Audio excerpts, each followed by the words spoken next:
Hello everyone, आज के इस सेशन से हम स्टार्ट करने जा रहे हैं क्लास 10th बायोलॉजी का एक और न्यू चैप्टर और वो न्यू चैप्टर है control and coordination. Previous sessions में हमने लाइफ प्रोसेसेस चैप्टर को पूरा फिनिश कर लिया था। हर एक टॉपिक को एकदम डिटेल में डिस्कस करते हुए चैप्टर हमने पूरा अपना कवर कर लिया था, कंप्लीट कर लिया था। तो अब ज़रूरत है अपने सिलेबस में थोड़ा सा और आगे बढ़ने की, और इसीलिए इस लेक्चर से हम स्टार्ट करने जा रहे हैं क्लास 10th बायोलॉजी का new chapter, second chapter, control and coordination. आज के इस लेक्चर में हम एग्जैक्टली करने क्या वाले हैं, तो सबसे पहले तो हम अपने नए चैप्टर के साथ थोड़ी सी जान पहचान करेंगे। मतलब कि हम सबसे पहले अपने चैप्टर का ओवरव्यू देखेंगे, समझने की कोशिश करेंगे कि कैसे कौन कौन से टॉपिक्स हैं जो इस चैप्टर में हमें पढ़ने होंगे। फिर क्या करेंगे, तरीका आप सबको पता है कि जब भी अपन किसी भी लेक्चर में एक नया चैप्टर शुरू करते हैं तो चैप्टर का ओवरव्यू देखने के बाद उसका जो पहला टॉपिक होता है लगे हाथ हम उसको वहीं के वहीं कवर भी कर लेते हैं।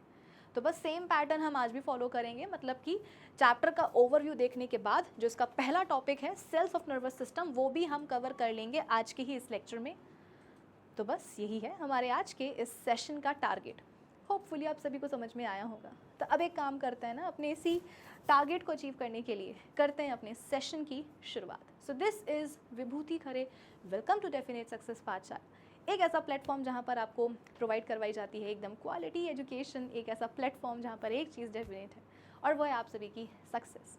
तो इसी अच्छी बात से हम शुरू कर लेते हैं आज का हमारा ये सेशन, जहाँ पर हम शुरुआत करने जा रहे हैं एक बहुत ही बेहतरीन से चैप्टर की, and that is control and coordination. Okay, चलो फिर आ जाओ फटाफट से हम क्या करते हैं, आज के सेशन की कहानी को शुरू कर ही लेते हैं। अच्छा हाँ, इससे पहले कि हम अपने ओवरव्यू के ऊपर, मतलब अपने चैप्टर के ओवरव्यू के ऊपर बात करें, मैं ये चाहती हूँ बेटा कि इससे पहले तुम क्या करो, ये जो चैप्टर का नाम है ना कंट्रोल एंड कोऑर्डिनेशन, तुम इसका मतलब समझो। मतलब चैप्टर में जो भी टॉपिक्स है ना वो तो तुमको मैं पढ़ा ही दूंगी, समझा ही दूंगी, तुमको भी समझ में आ ही जाएगा। लेकिन तुम्हारा पहला फर्ज क्या बनता है कि ये जो नाम है ना चैप्टर का कंट्रोल एंड कोऑर्डिनेशन, तुम इसका मतलब समझो। भाई अभी तक तो आप सभी बच्चों के दिमाग में एक सवाल आ ही जाना चाहिए था कि मैम ये कंट्रोल एंड कोऑर्डिनेशन का मतलब होता क्या है। भाई हम ये चैप्टर बायोलॉजी में पढ़ रहे हैं, इसका मतलब ये है कि ये जो कंट्रोल एंड कोऑर्डिनेशन है ये कहीं ना कहीं हमारी बॉडी के साथ, ह्यूमन बॉडी के साथ रिलेट करता है। कहीं इसका मतलब ये तो नहीं है कि हमारी बॉडी में कंट्रोल एंड कोऑर्डिनेशन की प्रोसेस होती है, और अगर होती है तो क्यों होती है, मतलब सिग्निफिकेंस क्या है, इसकी इंपॉर्टेंस क्या है, और एग्जैक्टली कौन सा ऐसा ऑर्गन है या कौन सा ऐसा ऑर्गन सिस्टम है जो ये कंट्रोल एंड कोऑर्डिनेशन की प्रक्रिया परफॉर्म करता है हमारे बॉडी में। ये सारे सवाल अब तक आपके दिमाग में आ जाने चाहिए, और अगर आ गए हैं तो फिर इससे अच्छी बात और क्या हो सकती है। तो चलो सबसे पहले मैं आपको कंट्रोल एंड कोऑर्डिनेशन का मतलब भी समझा देती हूँ, ठीक है। अब देखो वैसा है कि जैसा कि 2 मिनट पहले भी मैंने आपको बताया कि प्रीवियस लेक्चर्स में हमने लाइफ प्रोसेसेस चैप्टर की बात करी थी, है ना। उस चैप्टर को अपन ने पूरा पढ़ लिया था। उस चैप्टर में हमने एग्जैक्टली क्या क्या पढ़ा था, अपने बॉडी के डिफरेंट ऑर्गन्स देखे थे, ऑर्गन सिस्टम्स पढ़े थे, है ना। फॉर एग्जाम्पल हम लेते हैं अपना डाइजेस्टिव सिस्टम। तो बेटा हमने अपने डाइजेस्टिव सिस्टम में क्या पढ़ा था, alimentary canal, digestive glands, right. यदि मैं बात करूँ एलिमेंट्री कैनाल की, तो बेटा एलिमेंट्री कैनाल भी कितनी लंबी होती है ना, उसके कितने सारे पार्ट्स होते हैं, buccal cavity, oesophagus, stomach, small intestine, large intestine, rectum, anus, ये सब कुछ अपन पढ़ चुके हैं। तो बेटा ये जो एलिमेंट्री कैनाल के डिफरेंट पार्ट्स होते हैं, ये सारे पार्ट्स कहीं ना कहीं अपना अपना फंक्शन परफॉर्म करते हैं। भाई बकल कैविटी का जो काम होगा वो करेगी, ईसोफेगस का जो काम होगा वो करेगा, स्टमक का जो काम होगा वो करेगा, small intestine, large intestine, rectum, anus, इनके जो भी रिस्पेक्टिव फंक्शंस होते हैं ये लोग मस्त तरीके से परफॉर्म करते रहते हैं, राइट। लेकिन बात ये है बेटा कि इन सभी पार्ट्स की फंक्शंस के बीच में, मतलब एलिमेंट्री कैनाल के जो इतने सारे पार्ट्स हैं ना, इन सभी पार्ट्स के फंक्शंस में कहीं ना कहीं हमें एक बहुत ही बढ़िया सा कोऑर्डिनेशन भी देखने को मिलता है। एलिमेंट्री कैनाल का हर एक पार्ट अपने हिसाब का काम कर रहा है जो उसको करना चाहिए, लेकिन ये जितने भी पार्ट्स होते हैं एलिमेंट्री कैनाल के, इन सभी पार्ट्स के फंक्शनिंग के बीच में, या आप बोल सकते हो कि फंक्शंस में, आपको एक बहुत ही बढ़िया कोऑर्डिनेशन देखने को मिलता है। जैसे कि एग्जाम्पल से समझाती हूँ कि ये जो अपना स्टमक है ना, ये बढ़िया सा जो है गैस्ट्रिक जूस बना करके बैठा हुआ है। मतलब जो स्टमक है अपना वो खाने का इंतज़ार कर रहा है कि जैसे ही खाना आएगा उस खाने के साथ जा कर के गैस्ट्रिक जूसेस जो हैं वो मिक्स हो जाएंगे और बढ़िया जो है डाइजेशन की जो प्रक्रिया है वो शुरू हो जाएगी या कंटिन्यू होगी, ठीक है। लेकिन अब आप मुझे ये बताओ, क्योंकि अपन पढ़ चुके हैं ना अपना पूरा डाइजेस्टिव सिस्टम, तो मैं आपसे ये पूछ सकती हूँ कि आप ही बताओ बेटा, स्टमक के पास खाना कहाँ से आएगा? आप बोलोगे कि मैम इंजेक्शन की प्रोसेस होगी, है ना, हम खाना अपने बॉडी के अंदर लेंगे, बक्कल कैविटी में रखेंगे, बक्कल कैविटी में दांत होते हैं, ज़बान होती है, मतलब टंग होती है ना, प्रॉपर जो है खाने को च्यू किया जाएगा, स्मॉल पीसेस में तोड़ा जाएगा, स्वॉलो करेंगे, निगलेंगे खाने को, फिर वो खाना कहाँ जाएगा? स्टमक में डायरेक्टली। ये बक्कल कैविटी यहाँ है, स्टमक यहाँ है, पट्ट से खाना नीचे गिरेगा? नहीं। ये जो ईसोफेगस होता है ना बेटा अपना फूड पाइप, यही क्या करता है, खाने को बक्कल कैविटी से स्टमक तक लेकर के जाता है। अब मान लो कि किसी दिन ईसोफेगस नहीं मना कर दिया कि जाओ मैं काम नहीं करता आज, मान लो ना, मानने में क्या जाता है, ईसोफेगस ने मना कर दिया कि हाँ आज मेरा मूड नहीं है काम करने का, मैं क्या कोई मतलब मुझे कुली समझ के रखा है क्या, मुझे कोई टैक्सी ड्राइवर समझ के रखा है क्या कि आए दिन मतलब आए दिन क्या हर 2 घंटे में जो है मुझसे खाना बक्कल कैविटी से स्टमक तक पहुंचवाते हैं, तो आज मेरा मन नहीं है काम करने का, I am really very tired और मुझे काम नहीं करना है। तो अब आप मुझे बताओ बेटा कि अगर किसी दिन ईसोफेगस ने ही खाना ट्रांसपोर्ट करने से मना कर दिया बक्कल कैविटी से स्टमक तक, तो स्टमक चाहे कितने भी गैस्ट्रिक जूसेस बना करके क्यों ना बैठा हो, खाने की डाइजेशन की प्रक्रिया हो पाएगी क्या? नहीं हो पाएगी।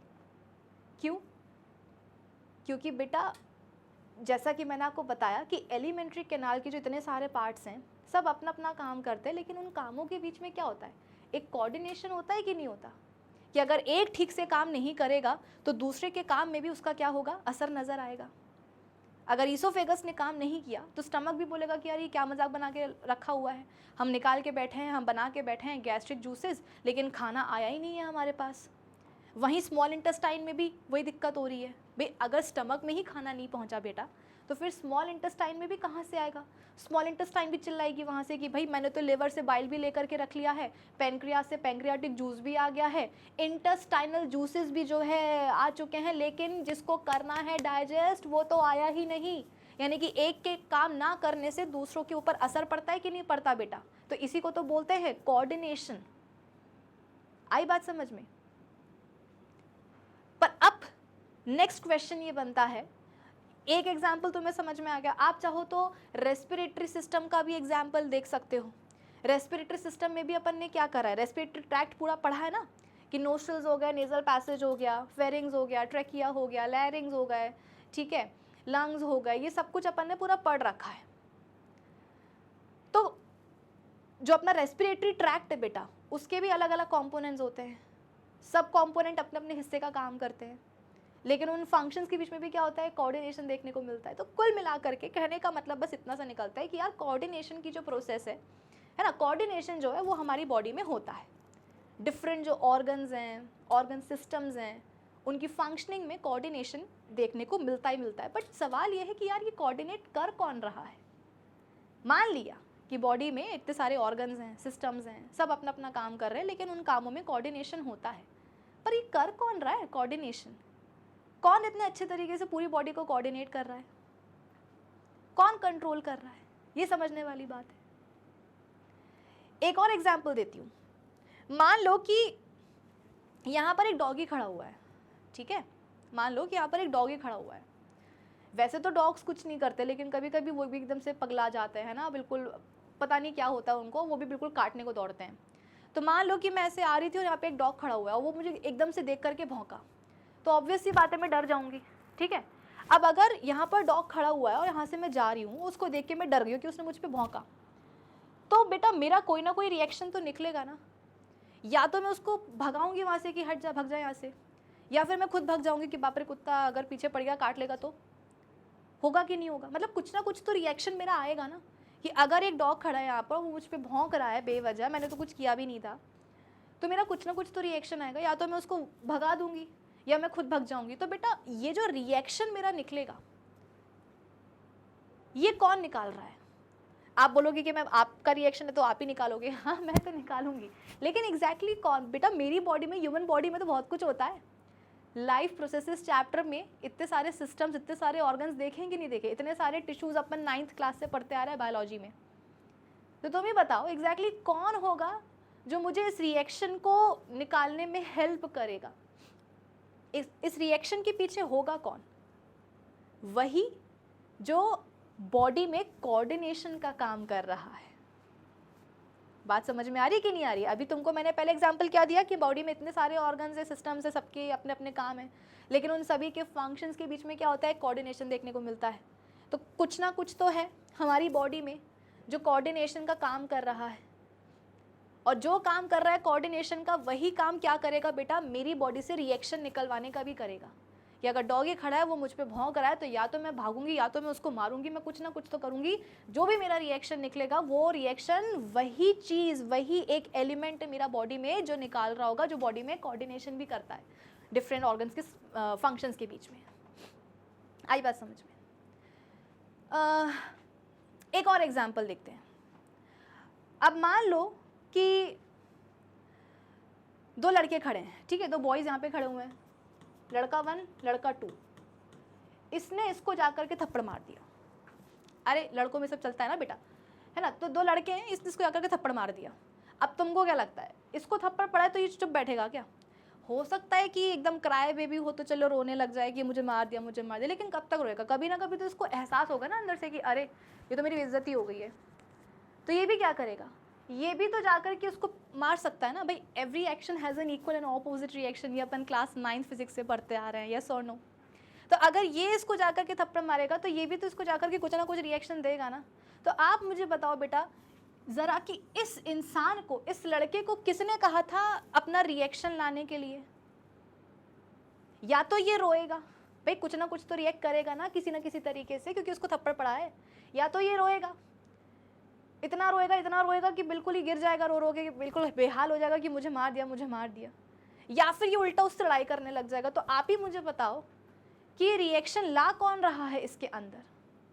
क्या मैंने इसको बोला था कि बेटा तुम रो पहले, और अगर रोना नहीं तो इसको मारो? मैंने कहा था क्या? नहीं, मैंने तो नहीं कहा। तुमने कहा क्या? नहीं, तुमने भी नहीं कहा। तो इसको इतनी अकल कहाँ से आ गई? इसको इतनी समझ कैसे आ गई कि यार मुझे कुछ ना कुछ तो करना चाहिए, मेरी बेइज्जती हो गई है? डेफिनेटली इस इंसान के अंदर भी बेटा कोई ना कोई ऐसा एलिमेंट तो है, कंपोनेंट तो है जो रिएक्शन प्रोड्यूस करने में हेल्प कर रहा है, या ऐसा भी बोल सकते हैं कि जो रिएक्शन एग्जैक्टली प्रोड्यूस कर रहा है एक्शन के अगेंस्ट।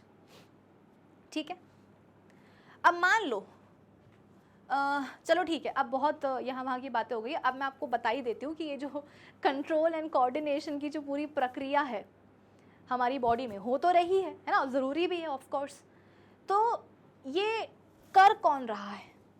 तो इसके पीछे बेटा हमारी बॉडी में एक नहीं, क्योंकि काम बहुत बड़ा है बेटा। कंट्रोल एंड कोऑर्डिनेशन देखो ना, काम ही इतना बड़ा है, कंट्रोल इतना बड़ा, कोऑर्डिनेशन इतना बड़ा। तो क्योंकि बॉडी में काम ही इतना बड़ा हो रहा है कि इसको करने के लिए एक नहीं बल्कि दो सिस्टम्स रिक्वायर्ड होते हैं। आप बोलोगे कि मैम अभी तक हमने डाइजेशन पढ़ा, रेस्पिरेशन पढ़ा, एक्सक्रीशन पढ़ा, सर्कुलेशन पढ़ा, उन सब के लिए तो एक ही एक सिस्टम था। आप आज बोल रहे हो कि कंट्रोल एंड कोऑर्डिनेशन के लिए दो सिस्टम्स होते हैं। तो मैंने क्या बोला? काम बहुत बड़ा है बेटा, तो इसके लिए एक नहीं दो सिस्टम्स रिक्वायर्ड होते हैं। वो दो सिस्टम्स कौन से होते हैं? एक होता है नर्वस सिस्टम, एक होता है नर्वस सिस्टम, और एक होता है एंडोक्राइन सिस्टम। आई बात समझ में? हो सकता है कि नर्वस सिस्टम के बारे में आपको थोड़ा बहुत पता हो। क्यों पता हो बेटा? क्लास 9th बायोलॉजी का जो सेकेंड चैप्टर है टिश्यूज़, उसमें अपन 4 तरह के एनिमल टिश्यूज़ पढ़ते हैं, epithelial tissue, connective tissue, muscular tissue and nervous tissue, है ना? तो वो वही नर्वस टिश्यू है बेटा जो क्या करता है, मिल करके नर्वस सिस्टम बनाता है। तो थोड़ा बहुत हो सकता है कि आपको इसके बारे में पता हो, लेकिन ये जो है एंडोक्राइन सिस्टम, ये आपके लिए बहुत नया होगा। आई गेस 8th में आपने थोड़ा बहुत पढ़ा होगा एंडोक्राइन सिस्टम के बारे में, बट हाँ 10th में जो आप पढ़ोगे एंडोक्राइन सिस्टम के बारे में बेटा, वो बहुत अलग लेवल का होगा, ठीक है? और ये बहुत ज़रूरी भी है। एंडोक्राइन सिस्टम को पढ़ना समझना बहुत ज़रूरी है आपके लिए। तो ये दोनों सिस्टम्स बेटा मिल करके क्या करते हैं, बॉडी में कंट्रोल एंड कोऑर्डिनेशन की प्रक्रिया परफॉर्म करते हैं। अब आपको मतलब समझ में आया कि कंट्रोल एंड कोऑर्डिनेशन का एग्जैक्टली मतलब होता क्या है। और घबराना नहीं है चैप्टर से कि मैम इतना क्लियर तो हमें अभी भी नहीं हुआ है ना। कुछ बच्चे बोलेंगे कि मैम आपने जो बोला वो समझ तो आ गया, बट इतना भी क्लियर नहीं हुआ। कोई दिक्कत की बात नहीं।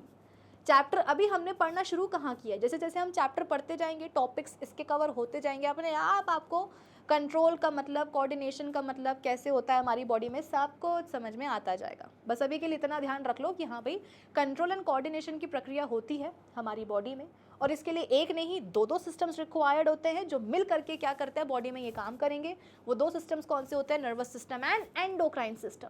अच्छा, एंडोक्राइन सिस्टम में हम करते क्या है, एंडोक्राइन सिस्टम में बेसिकली हम एंडोक्राइन ग्लैंड्स और हार्मोन्स की बात करते हैं। हमारी बॉडी में बेटा बहुत तरह की क्या होती हैं, एंडोक्राइन ग्लैंड्स होती हैं, जिनका काम क्या होता है, हार्मोन्स बना करके निकालना, टारगेट साइट तक मतलब पहुंचाना, और वहां पर जाकर के वो हार्मोन्स क्या करते हैं, धूम मचाते हैं। अगर तुमने अपने लाइफ में कभी भी एक न्यूबॉर्न बेबी देखा हो, बिल्कुल छोटा सा बेबी, तुम्हें क्या लगता है कि वो बेबी जिंदगी भर इतना ही रहता है क्या? भाई हम भी तो कभी ना कभी न्यूबॉर्न बेबी थे ना, तुम भी तो कभी ना कभी पैदा हुए होंगे ना। तो जब तुम पैदा हुए होंगे तुम न्यूबॉर्न बेबी रहे होंगे। तो न्यूबॉर्न बेबी कितना छोटा सा होता है, तो तुम्हें क्या लगता है कि न्यूबॉर्न बेबी जिंदगी भर इतना सा ही रहता है क्या? नहीं, अगले दिन से ही आप बोल सकते हो कि अगले वीक से ही आप बोल सकते हो कि बच्चे की जो ग्रोथ है वो शुरू हो जाती है। मसल्स बढ़ेंगी, उसकी हड्डियां बढ़ेंगी, है ना, और धीरे धीरे धीरे करके आप उसमें उसकी फिजिकल अपीयरेंस जो है बेटा, उसमें आप उनमें ग्रेजुअल चेंजेस ऑब्जर्व करोगे। अगर आपके घर में कभी कोई छोटा बच्चा रहा है, आप मेरी बात से रिलेट कर सकते हो कि हाँ मैम, जब बच्चा आया था तो बिल्कुल इतना सा था, अब 2 साल का हो गया, बढ़िया जो है ना, खाता पीता है, खेलता कूदता है, और जो है नाक में बिल्कुल दम मचा करके रखता है ना। तो आप ज़रा मुझे ये बताओ बेटा कि उसकी बॉडी में जो भी आपको ऐसे विजिबल चेंजेस आपने ऑब्जर्व करे हैं कि हाँ हाइट बढ़ गई, हेल्थ बढ़ गई, वो कैसे हो पाया? बच्चा जिंदगी भर इतना सा तो नहीं रहता। अरे बड़ा होता है कि नहीं होता, ग्रोथ होती है कि नहीं होती? तो ग्रोथ कैसे होती है, हाइट लंबी कैसे होगी, मसल्स कैसे बन गई? क्योंकि बॉडी में आता है, रिलीज होता है ग्रोथ हार्मोन। जैसा नाम है वही काम है बेटा। ग्रोथ हार्मोन क्या करता है बॉडी में, ग्रोथ कॉज करता है, बॉडी की ग्रोथ करवाता है, हड्डियां बढ़ती हैं, मांस बढ़ता है। आई बात समझ में? तो हार्मोन्स बहुत ज़रूरी होते हैं बेटा। आजकल बच्चों में, स्पेशली टीनेजर्स में, हार्मोनल इम्बैलेंस की बहुत समस्या चल रही है। और ये जो हार्मोनल इम्बैलेंस की जो समस्या है, आजकल लोग इसके ऊपर खुल के बात करने भी लगे। पहले एक टाइम था जब हार्मोनल इम्बैलेंस जो है ना को कोई कुछ समझता ही नहीं था। जैसे कि आजकल अगर आप देखोगे तो थायराइड हार्मोन की जो प्रॉब्लम है वो बहुत ज़्यादा हो रही है। और किसी भी आप डॉक्टर के पास जाओगे किसी भी अपने इशू के लिए, तो वो सबसे पहले आपको बोलेगा कि जाकर अपने थायराइड टेस्ट करवाओ, हार्मोन्स का टेस्ट करवाओ कि सही लेवल है उन हार्मोन्स का कि नहीं है। ये वर्ड आजकल आप लोग सुन रहे होंगे। पहले आज मतलब ये समझ लो कि 20-25 साल पहले तक इसके बारे में ज़्यादा कोई बात करता नहीं था, लेकिन अब आजकल होने लग गई है। क्यों? क्योंकि लिटरली बेटा लाइफस्टाइल हमारी ऐसी हो गई है कि हार्मोन्स जो हैं बिल्कुल उल्टे पुल्टे चल रहे हैं बॉडी में। जो कम निकलना चाहिए वो ज़्यादा निकलते, जो ज़्यादा निकलना चाहिए वो कम निकलता है। ऐसा कुछ तो भी हो रहा है, ठीक है। तो हार्मोन्स पढ़ना बहुत ज़रूरी है क्योंकि लिटरली इनका बहुत ज़्यादा सिग्निफिकेंस होता है हमारी बॉडी में। क्या होता है ये आपको समझ में आएगा जब अपन बात करेंगे एंडोक्राइन ग्लैंड्स की, ठीक है। हाँ, तो ग्रोथ हार्मोन का जैसे कि मैंने आपको बताया कि अगर बॉडी में ग्रोथ ना हो, मतलब अगर बॉडी में ग्रोथ हार्मोन जितनी बॉडी में रिक्वायर्ड है हार्मोन, मतलब जितनी क्वांटिटी बॉडी में रिक्वायर्ड है ग्रोथ हार्मोन की, यदि उतनी ना सेक्रेट हो पाए तो क्या होता है, बच्चे की जो फिजिकल ग्रोथ है बेटा वो कम होगी, स्टंटेड रह जाएगी, बच्चा बौना रह जाएगा, है ना, उसकी उतनी ग्रोथ हो नहीं पाएगी, ठीक है। अब हाँ, एक और एग्जाम्पल मैं आपको दे देती हूँ। मान लो कि एक लेडी है, वो प्रेग्नेंट है, ठीक है। मान लो कि एक लेडी है और वो प्रेग्नेंट है और एकदम फुल टर्म प्रेगनेंसी है, बच्चा एकदम रेडी हो चुका है बाहर आने के लिए। बच्चा कहाँ होता है बेटा? बच्चा होता है यूट्रस में, ठीक है। यूट्रस नाम का एक ऑर्गन होता है फीमेल्स में, ठीक है, उसमें होता है। कई बार बच्चे बोलते हैं, जैसे कहीं सुन लिया, अपने घर में सुन लिया, है ना, किसी मूवी में सुन लिया कि बच्चा पेट में होता है। अब कई बार बच्चे कंफ्यूज हो जाते हैं कि मैम पेट में तो खाना भी होता है, तो पेट में बच्चा कहाँ से आ जाएगा। पेट वो बोलने वाली बात है बेटा, है ना। दूसरा एक ऑर्गन होता है, स्टमक एक अलग ऑर्गन है, उसमें खाना आता है तुम्हारा, और यूट्रस फीमेल्स में होता है, दैट इज़ डिफरेंट ऑर्गन, जहाँ पर बेबी की ग्रोथ होती है, फीटल डेवलपमेंट होता है, ठीक है। चल, तो ये एक लेडी है, ये फुल टर्म इनकी प्रेगनेंसी हो चुकी है, मतलब ऑलमोस्ट कंप्लीट हो चुकी है। इनके यूट्रस में क्या है, बेबी है, बेबी बिल्कुल बाहर आने के लिए रेडी है। अब बाहर बेबी कैसे आता है, तो जो आपको यूट्रस दिख रहा है, यूट्रस बेटा एक मस्कुलर ऑर्गन ही होता है। तो यूट्रस की जो मस्कुलर वॉल्स होती हैं उनमें होते हैं विगरस कॉन्ट्रैक्शंस। मैंने क्या बोला, यूट्रस की जो मस्कुलर वॉल्स होती हैं उनमें होते हैं विगरस कॉन्ट्रैक्शंस, और उन विगरस कॉन्ट्रैक्शंस को ही हम बोलते हैं लेबर पेन्स, ठीक है। तो बेसिकली लेबर पेन स्टार्ट होते हैं, यूट्रस के मस्कुलर वॉल्स में तेज़ी के साथ कॉन्ट्रैक्शन होते हैं, जिसके कारण अल्टीमेटली जो बेबी है वो यूट्रस से बाहर निकलता है, माँ के शरीर से बाहर आ जाता है, और हम बोलते हैं कि देखो बेबी बॉर्न हो गया, ठीक है। अब सवाल ये है कि यूट्रस की मस्कुलर वॉल्स को पता कैसे चला, यूट्रस की मस्कुलर वॉल्स को पता कैसे चला कि अब हमें कॉन्ट्रैक्शंस शुरू कर देने हैं। भाई बच्चा तो 9 महीने से माँ की यूट्रस में पल रहा था, पहले तो ये सिंगल सेल था जिसको अपन जाइगोट बोलते हैं, ये आपने 8th में पढ़ा होगा कि स्पर्म एंड ओवम मिलता है तो जाइगोट बनता है, फर्टिलाइजेशन की प्रक्रिया होती है ना, जाइगोट बनता है, फिर एम्ब्रियो बनता है, लाइक दैट। तो बच्चा तो बेटा 9 महीने से यूट्रस में है, 9 महीनों तक तो यूट्रस की मस्कुलर वॉल्स ने कतई कॉन्ट्रैक्शंस नहीं करे। अब क्या हुआ 9 महीनों में कि अब जो है ना यूट्रस की मस्कुलर वॉल्स को एकदम से रियलाइज़ हुआ कि यार हमें तो कॉन्ट्रैक्शंस करने, वो भी एकदम विगरस वाले, ताकि जो बच्चा है वो बाहर निकल करके आ जाए। होता बेटा ये है कि ये जो लेडी है ना, इनके ब्रेन में होता है हाइपोथैलेमस नाम का एक पार्ट। क्या बोला मैंने, महिला का जो ब्रेन है उसी में होता है हाइपोथैलेमस नाम का एक पार्ट, ठीक है। वो बनाता है एक हार्मोन जिसका नाम होता है ऑक्सीटोसिन, और वो एक छोटी सी ग्लैंड होती है, पिट्यूटरी ग्लैंड, ठीक है। सब पढ़ाऊंगी मैं आपको, चिंता नहीं करना है। एक छोटी सी ग्लैंड होती है, उसका नाम होता है पिट्यूटरी ग्लैंड, ठीक है। उसको दे देता है कि लो बहन तुम थोड़ी देर के लिए इसको स्टोर कर लो। बनाया किसने, हाइपोथैलेमस ने। स्टोर करने किसको दिया, पिट्यूटरी ग्लैंड को। फिर हाइपोथैलेमस ही ऑर्डर करता है कि ओह सुनो पिट्यूटरी ग्लैंड, तुमको वो हार्मोन बना करके दिया था ना ऑक्सीटोसिन, तो ये बोलती कि हाँ दिया तो था। तो हाइपोथैलेमस बोलता है चलो निकालो उसको।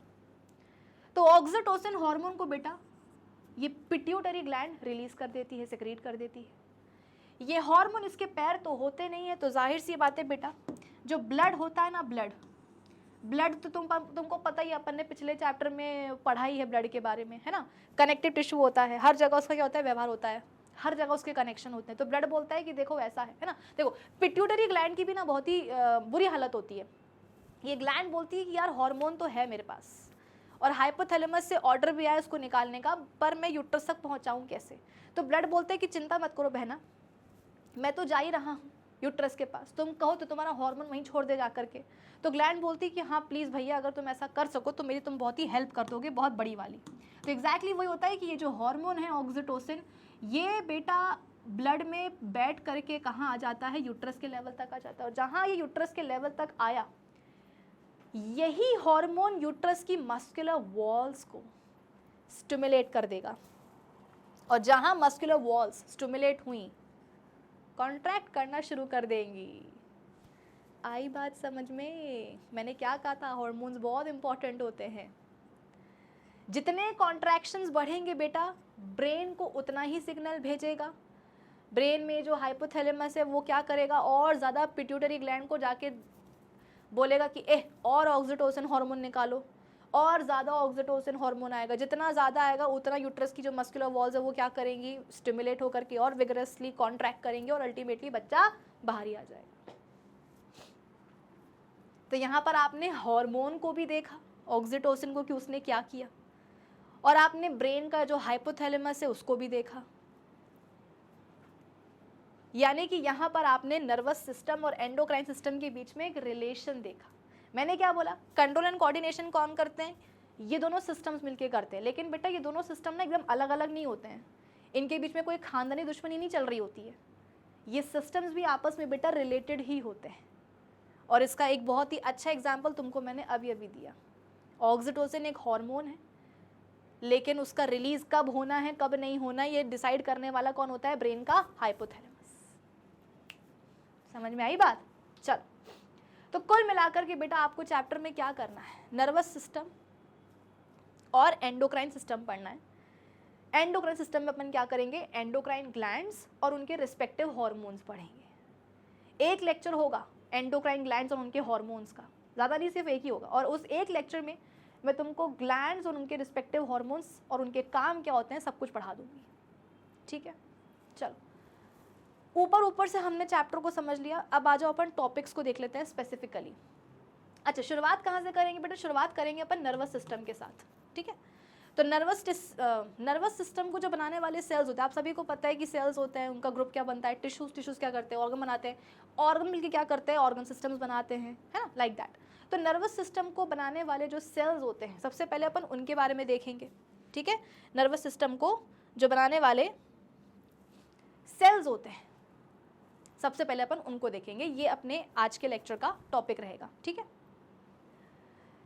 फिर उसके बाद में जो भी अपना अगला टॉपिक होगा, ठीक है, जो भी अपना अगला टॉपिक होगा उसमें बेसिकली हम बात करेंगे इम्पल्स की। अब आप बोलोगे कि मैम इम्पल्स का मतलब क्या होता है? अभी के लिए आप ये मान लो कि इम्पल्स का मतलब है सिग्नल।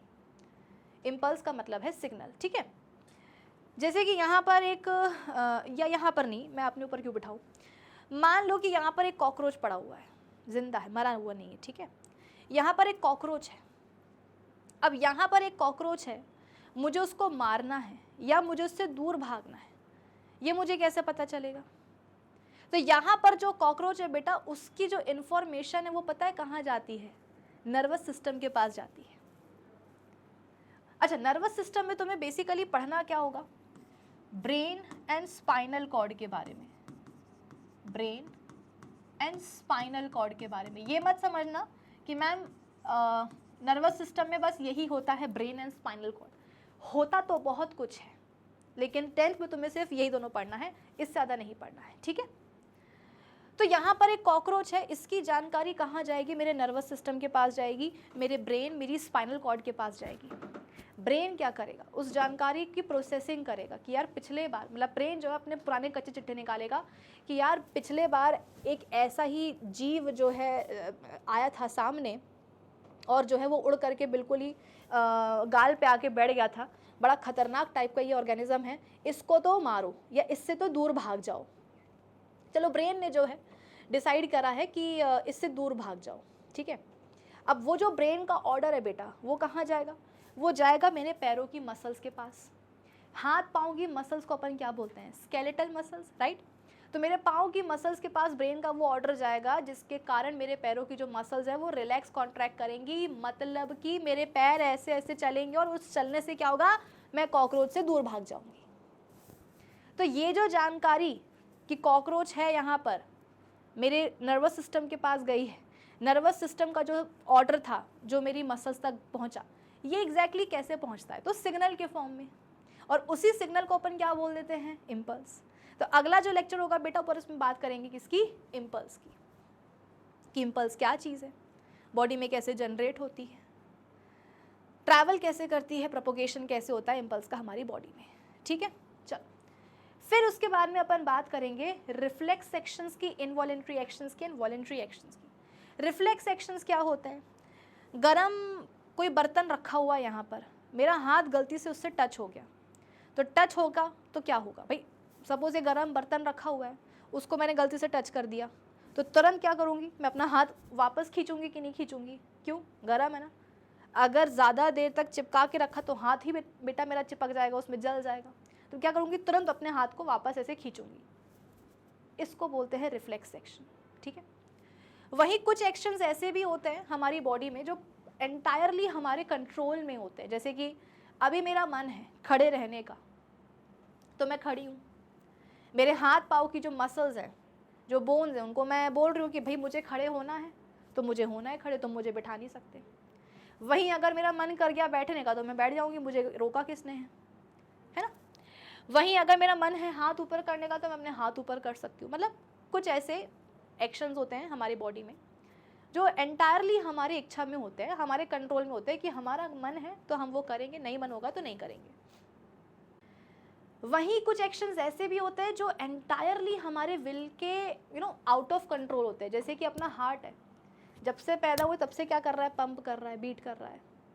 कभी इसको बोला है कि भाई थोड़ा रिलैक्स भी कर लिया कर यार, चलो तुमने इसको बोला, क्या तुम्हारी बात उसने कभी मानी? नहीं। क्यों? वो नहीं सुनेगा, उसको जो करना होगा वो वही करता रहेगा। कभी अब तुमने अपने स्टमक को बोला है कि भाई थोड़ा सा रेस्ट कर ले, आज मत कर डाइजेशन, कभी हुआ है?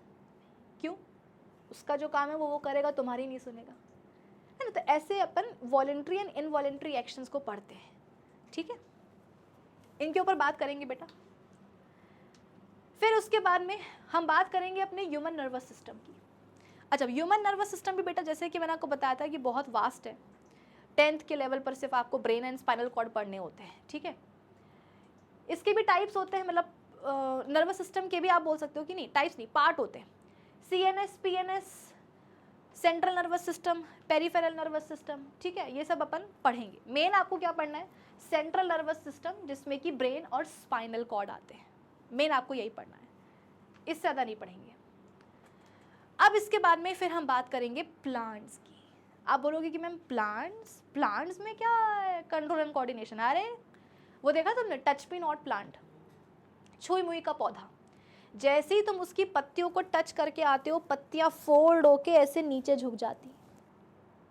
ये क्या था? ये तुम्हारे एक्शन का रिएक्शन ही तो था कि तुमने जाकर के एक्शन किया, उनको टच किया पत्तियों को, तो पत्तियों ने तुम्हें अपना रिएक्शन दिया, फोल्ड हो गई, बंद हो गई और झुक गई। यानी कि कोऑर्डिनेशन तो बेटा प्लांट्स में भी होता है। हाँ, उतना नहीं जितना हमारे अंदर होता है। भाई हम तो बहुत ही एडवांस है ना, हाईली इवॉल्व्ड हम हैं ऑर्गेनिजम्स। हमारे पास ब्रेन है, स्पाइनल कॉर्ड है, नर्वस सिस्टम है, एंडोक्राइन सिस्टम है, हमारे पास सब कुछ है। लेकिन हाँ, प्लांट्स के पास उतना नहीं होता। बट इसका मतलब ये नहीं है कि वो रिएक्शन या रिस्पॉन्स जो है वो जनरेट नहीं कर सकते हैं, वो भी रिस्पॉन्स जनरेट करते हैं। क्यों? माना कि प्लांट्स के पास ब्रेन नहीं होता, स्पाइनल कॉर्ड नहीं होती, but plants do have hormones, जिन्हें अपन बोलते हैं फाइटो हार्मोन्स। हमारे अंदर हार्मोन्स होते हैं, प्लांट्स के अंदर भी होते हैं, उनको अपन बोलते हैं फाइटो हार्मोन्स। तो वो फाइटो हार्मोन्स मैं आपको पढ़ाऊंगी, ठीक है। उसके अलावा कभी अगर आपने सूरजमुखी सनफ्लावर को देखा हो कि जहाँ जहाँ सन की डायरेक्शन होती है वहाँ वहाँ वहाँ वहाँ वो भी घूमता है, ऐसे घूमता है कि नहीं? तो बेटा ये सब कुछ क्या होते हैं? प्लांट्स के रिस्पॉन्स ही तो होते हैं डिफरेंट स्टिमुलाई के लिए, चेंजेस के लिए। तो प्लांट मूवमेंट्स यहाँ पर अपन पढ़ेंगे बेटा, ठीक है। प्लांट हार्मोन्स पढ़ेंगे। फिर दोबारा से एक बार हम आएंगे एनिमल्स के ऊपर, और फिर हम बात करेंगे एंडोक्राइन सिस्टम की, जहाँ पर जैसा कि मैंने आपको बताया कि एंडोक्राइन ग्लैंड्स पढ़ेंगे और उनके रिस्पेक्टिव हार्मोन्स पढ़ेंगे, ठीक है। कौन कौन से होते हैं? Hypothalamus, pituitary gland, thyroid gland, parathyroid gland, adrenal glands, pancreas, testis, ovaries, pineal thymus. ये सारी ग्लैंड्स बेटा अपन को पढ़नी होंगी इस चैप्टर में। घबराना नहीं है किसी भी चीज़ से, किसी भी नाम से, क्योंकि जैसे जैसे अपन आगे बढ़ेंगे तुम्हें चीज़ें अपने आप क्लियर होती जाएंगी। घबराना नहीं है बस, ठीक है। चलो, अब थोड़ा सा बेटा चैप्टर का जो ओवरव्यू है वो हो गया है ख़त्म। अब जो चैप्टर का पहला टॉपिक है सेल्स ऑफ नर्वस सिस्टम, आ जाओ वो पढ़ा देती हूँ। सेल्स ऑफ, क्योंकि हमें इस चैप्टर में नर्वस सिस्टम पढ़ना ही है ना, तो नर्वस सिस्टम को जो सेल्स बनाते हैं सबसे पहले वो पढ़ लेते हैं। So cells of nervous system. आप बोलोगे कि मैम पता है, क्या पता है? नर्वस सिस्टम को जो बनाने वाले सेल्स होते हैं उन्हें हम बोलते हैं न्यूरॉन्स। मैम 9th में पढ़ के आया, मैम पता है, आगे बढ़ो। मुझे पता है कि 9th में आप लोगों ने नर्वस टिश्यू पढ़ा है, जहाँ पर आपने न्यूरॉन्स के बारे में ऑलरेडी थोड़ा बहुत पढ़ रखा होगा। लेकिन अब क्योंकि हमें इस चैप्टर में रिफ्लेक्स सेक्शंस भी देखने हैं, रिफ्लेक्स आर्क वगैरह सब बनती है, तो एक बार फिर से जो है बेटा तुमको मैं न्यूरॉन का जो स्ट्रक्चर है वो समझाऊंगी, और आज ही समझाऊंगी, ठीक है। क्योंकि अगला जो लेक्चर होगा उसमें अपन इम्पल्स के बारे में बात करेंगे कि इम्पल्स कैसे बनती है ना, सिग्नल कैसे बनते हैं बॉडी में, उनका प्रोपोगेशन कैसे होता है बॉडी में, ट्रांसमिशन कैसे होता है, कंडक्शन कैसे होता है। तो इसके लिए एक बार तुमको जो है न्यूरॉन का जो स्ट्रक्चर है वो रिवाइज करवाना ज़रूरी है, ठीक है। अच्छा, अगर तुमसे मैं पूछूं बेटा कि क्या नर्वस सिस्टम को बनाने वाले सिर्फ न्यूरॉन्स ही होते हैं क्या, तो मुझे पता है कि अधिकतर बच्चे बोलेंगे कि हाँ मैम, नर्वस सिस्टम के जो सेल्स है वो तो न्यूरॉन्स ही होते हैं। ऐसा नहीं, कुछ और भी तरह के सेल्स होते हैं बेटा जो बनाते हैं नर्वस सिस्टम को। आई बात समझ में, मैंने क्या बोला? कुछ और भी तरह के सेल्स होते हैं जो बनाते हैं, मतलब न्यूरॉन्स तो हैं ही, न्यूरॉन्स तो है ही, एक और कैटेगरी होती है बेटा सेल्स की जो बनाते हैं क्या, नर्वस सिस्टम को। इनफैक्ट नर्वस सिस्टम का अधिकतर पार्ट, या अगर मैं बोलूँ तो 50% से ज़्यादा पार्ट तो ये दूसरे टाइप के सेल्स ही बनाते हैं।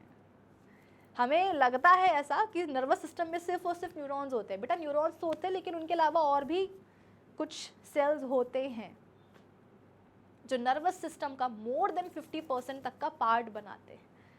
ये एक एडिशनल पॉइंट है, तुमसे कोई बोर्ड एग्जाम में नहीं पूछेगा, बट ये चीज़ तुमको पता होनी चाहिए कि नर्वस सिस्टम में सिर्फ न्यूरॉन्स नहीं होते हैं, न्यूरॉन्स के साथ साथ कुछ दूसरे तरह के सेल्स भी होते हैं जो मिल करके नर्वस सिस्टम को बनाते हैं। एक्चुअली में नर्वस सिस्टम का मोर देन 50% हिस्सा जो है वो ये दूसरे टाइप के सेल्स ही बनाते हैं।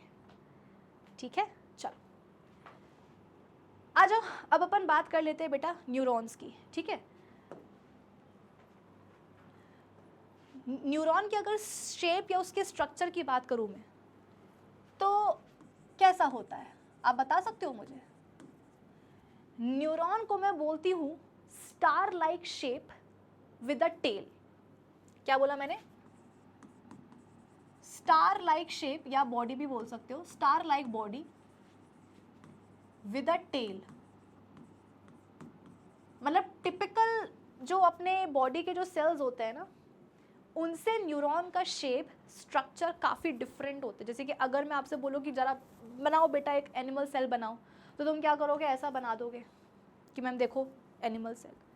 लेकिन जब हम बात करते हैं न्यूरॉन की, तो इसका शेप, इसका स्ट्रक्चर बेटा बाकी बॉडी सेल से, एनिमल सेल से बहुत अलग होता है। कैसा होता है? Star like body with a tail, कि स्टार जैसी बॉडी होती है और एक पूंछ भी होती है। हिंदी में यही बोलेंगे कि एक स्टार जैसी बॉडी प्लस साथ में एक पूंछ। कैसे? चलो देखते हैं। सबसे पहले तो हम जो मेन बॉडी है न्यूरॉन की, हम वही बना देते हैं, जिसे हम बोलते हैं बेटा सेल बॉडी। ठीक है, ये क्या है?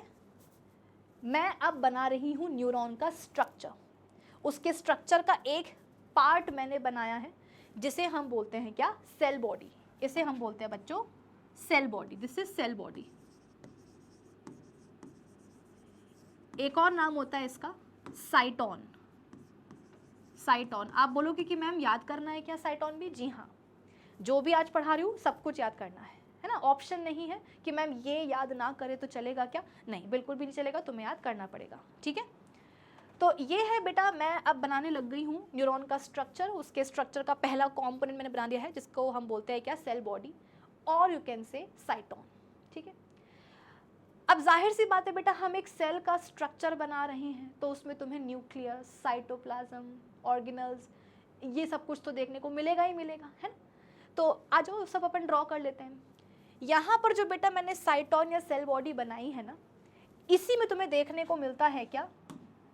न्यूक्लियस, न्यूरॉन का न्यूक्लियस। ये देखो, ये रहा न्यूक्लियस। ठीक है, साइटोप्लाज्म भी होता है लाइक दिस, सेल ऑर्गेनल्स भी कुछ कुछ मिल जाएंगे।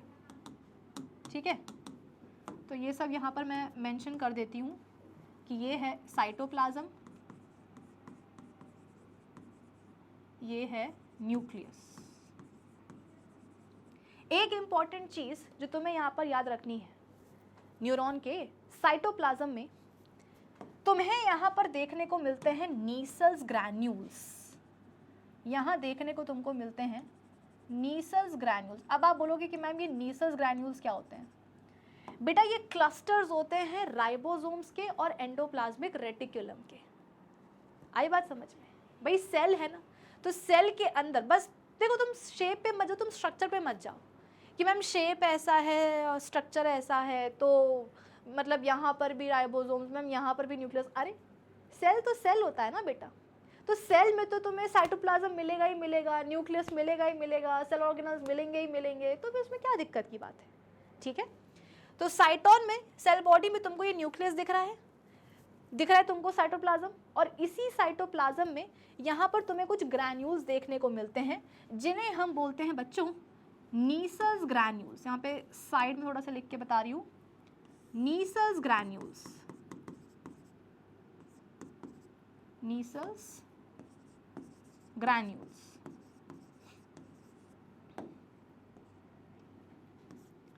ये क्लस्टर्स होते हैं राइबोसोम्स के एंड ईआर के, यानी कि एंडोप्लाज्मिक रेटिकुलम, ठीक है। तो राइबोसोम्स और एंडोप्लाज्मिक रेटिकुलम के ये क्लस्टर्स होते हैं जिनको अपन क्या बोलते हैं, नीसल्स ग्रैन्यूल्स, ठीक है। चलो अब और आगे बढ़ते हैं। जो तुमको ये दिख रहा है साइटोन सेल बॉडी, इसी सेल बॉडी से बेटा कुछ छोटे छोटे ब्रांच्ड साइटोप्लाज्मिक प्रोसेसेस बाहर निकलती हैं। सेल बॉडी तुमको समझ में आ गई न्यूरॉन की। अब इसी सेल बॉडी से बेटा क्या होता है, कुछ साइटोप्लाज्मिक प्रोजेक्शंस बाहर निकलते हैं, आप उनको साइटोप्लाज्मिक प्रोसेसेस भी बोल सकते हो। छोटे छोटे होते हैं और ब्रांच्ड होते हैं। ड्रॉ करके बताती हूँ, समझ में आएगा। देखो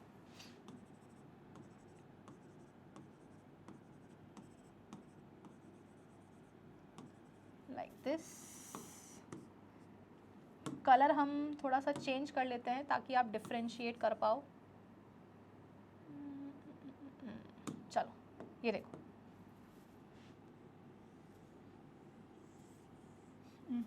उतना अच्छा नहीं बना ये, लेट मी फिक्स इट।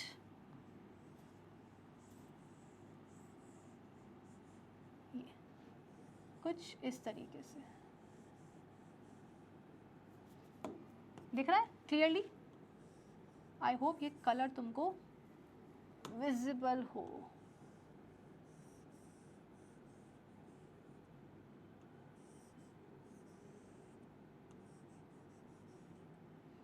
कुछ इस तरीके से, ये दिख रहा है। ये सब क्या है बेटा, ये आप तो बस ये समझ लो कि ये ब्रांचेस हैं, ठीक है। ये ब्रांचेस हैं जो साइटोन से निकल रही हैं, है ना। ये है क्या, न्यूरॉन का साइटोन या सेल बॉडी, और इसी से निकलने वाली कुछ छोटी छोटी सी ब्रांचेस हैं, छोटी हैं, ब्रांच्ड हैं, और बेसिकली इन सब में क्या भरा हुआ है, साइटोप्लाज्म ही भरा हुआ है। मतलब साइटोप्लाज्म के ही ये प्रोजेक्शंस होते हैं, एक्सटेंशंस होते हैं, ठीक है। तो यहाँ पर मैं लिख देती हूँ कि ये हैं क्या, इन्हें हम बोलते हैं बच्चों डेंड्राइट्स। क्या बोलते हैं, डेंड्राइट्स। इन सब का नाम क्या है, इन स्मॉल साइटोप्लाज्मिक प्रोसेसेस का जो कि ब्रांच है, इनका नाम क्या होता है, डेंड्राइट्स, डेंड्राइट्स, ठीक है। तो पहले हो गया साइटोन या सेल बॉडी, और उसी से निकले क्या, साइटोप्लाज्मिक प्रोसेसेस, छोटी हैं और ब्रांच्ड हैं। तो यहाँ पे मैं लिख भी देती हूँ, ये साइटोप्लाज्मिक प्रोसेसेस होती हैं, cytoplasmic processes, short and branched, ये लिखना जरूरी है, शॉर्ट एंड ब्रांच्ड, छोटी होती हैं और ब्रांच्ड होते हैं, ठीक है। चलो अब आगे बढ़ते हैं। आगे कहाँ, अब ये जो आपको बेटा साइटोन दिख रहा है, ये जो आपको साइटोन दिख रहा है ना, यहां से एक और साइटोप्लाज्मिक प्रोसेस निकलती है। आप बोलोगे कि मैम इतनी सारी तो आपने निकाल दी साइटोप्लाज्मिक प्रोसेसेस, अभी और निकलना है क्या? हाँ बेटा, अभी एक और निकलना है। यहाँ से बेटा एक और साइटोप्लाज्मिक प्रोसेस बाहर निकलती है, और एक ही निकलती है। आप बोलोगे कि मैम आपने तो कहा था इतनी सारी साइटोप्लाज्मिक प्रोसेसेस है, अब आप बोल रहे हो कि एक ही निकलती है। बेटा ये प्रोसेसेस अलग है, इनको अपन ने डेंड्राइट्स बोला है। अब मैं जो साइटोप्लाज्मिक प्रोसेस ड्रॉ करने जा रही हूँ वो अलग है, और वो एक ही निकलती है, और वो अनब्रांच्ड होती है, और वो लंबी भी होती है, जैसे कि छोटी छोटी सी है और ब्रांच्ड है। यहाँ से जो अब साइटोप्लाज्मिक प्रोजेक्शन बाहर निकलने वाला है बेटा, वो एक ही होगा, और वो अनब्रांच्ड होगा और लंबा भी होगा। कुछ इस तरीके से, ये देखो, ये आप बोलोगे कि मैम एक्सॉन भी तो मतलब सॉरी, ये जो आपने बनाया है ये साइटोप्लाज्म का ही एक्सटेंशन है, प्रोसेस है, बिल्कुल सही बात है। आप बोलोगे कि मैम ये जो आपने डेंड्राइट्स बनाए थे ये भी साइटोप्लाज्म से ही निकलने वाले प्रोजेक्शंस हैं, हाँ बिल्कुल, लेकिन इनमें और इनमें फ़र्क होता है। ये बहुत सारे होते हैं डेंड्राइट्स, छोटे होते हैं और ब्रांच्ड होते हैं। ये जो आपको साइटोप्लाज्मिक एक्सटेंशन या जो प्रोजेक्शन निकलता दिख रहा है, सबसे पहले तो इसका नाम क्या होता है वो देख लो। इसका नाम होता है बेटा एक्सॉन, और ये सिंगल होता है, मतलब एक ही होता है, अनब्रांच्ड होता है, इसकी कोई ब्रांचेस आपको नहीं दिखेंगी एज सच यहाँ पर। और फिर मोस्ट इंपॉर्टेंटली ये लंबा भी होता है। ये देखो ना, ये तो कितने छोटे छोटे से थे, ये अच्छा लंबा अनब्रांच्ड और आप बोल सकते हो कि एक ही होता है, इसको अपन बोलते हैं एक्सॉन। ठीक है, अब जैसे कि साइटोप्लाज्म आपको यहाँ दिख रहा है सेल बॉडी में, इसी का तो एक्सटेंशन है एक्सॉन। तो एक्सॉन के अंदर भी आपको क्या मिलेगा भाई, साइटोप्लाज्म तो मिलेगा ही ना। हम बोल ही रहे हैं कि एक्सॉन क्या है, साइटोप्लाज्मिक प्रोसेस ही तो है, इसी का तो एक्सटेंशन है। तो अगर सेल बॉडी में साइटोप्लाज्म है तो एक्सॉन में भी होगा। तो यहाँ पर भी मैं ड्रॉ कर देती हूँ साइटोप्लाज्म। ठीक है, और यहाँ पर एक छोटा सा ट्विस्ट है। ट्विस्ट क्या है कि एक्सॉन के अंदर जो साइटोप्लाज्म पाया जाता है उसको अपन एक्सोप्लाज्म बोलते हैं। क्या बोलते हैं? एक्सोप्लाज्म। आप बोलोगे कि मैम ऐसा क्यों, क्या एक्सॉन में जो साइटोप्लाज्म है वो कुछ अलग है क्या, कुछ उसमें बहुत अनोखा है क्या? नहीं, ऐसा नहीं है। बस इतनी सी बात है कि हाँ ये एक्सॉन है, इस साइटोप्लाज्मिक प्रोसेस को अपन, जो कि एक ही है, अनब्रांच्ड है, लॉन्ग है, इसको अपन एक्सॉन बोलते हैं। तो इसके अंदर जो पाया जाता है साइटोप्लाज्म उसको अपन एक्सोप्लाज्म बोल देते हैं। और इसकी जो मेम्ब्रेन आपको ये दिख रही है बेटा, मेम्ब्रेन बहुत ज़रूरी है। अगले लेक्चर में जब अपन इम्पल्स के बारे में बात करेंगे ना, ये एक्सोलेमा के ऊपर बात आएगी, मतलब इसकी मेम्ब्रेन के ऊपर बात आएगी।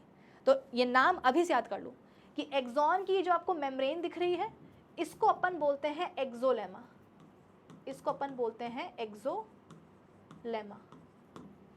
और इसके अंदर जो साइटोप्लाज्म है उसको अपन बोलेंगे एक्सोप्लाज्म। तो एक्सॉन की मेम्ब्रेन एक्सोलेमा, और एक्सॉन के अंदर जो साइटोप्लाज्म है उसको अपन बोलेंगे एक्सोप्लाज्म। खत्म। ठीक है, चलो।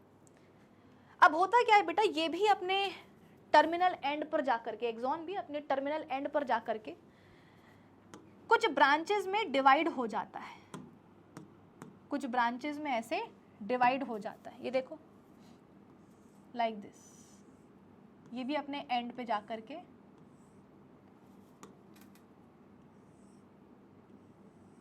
कुछ इस तरीके से ऐसे डिवाइड हो जाता है ब्रांचेस में। इन ब्रांचेस को अपन बोलते हैं बेटा एक्सॉन टर्मिनल्स। इन ब्रांचेस को अपन क्या बोलते हैं? Axon terminal. मैंने क्या बोला, ये भी अपने एंड पे जाकर के कुछ ब्रांचेस में टर्मिनेट हो जाता है।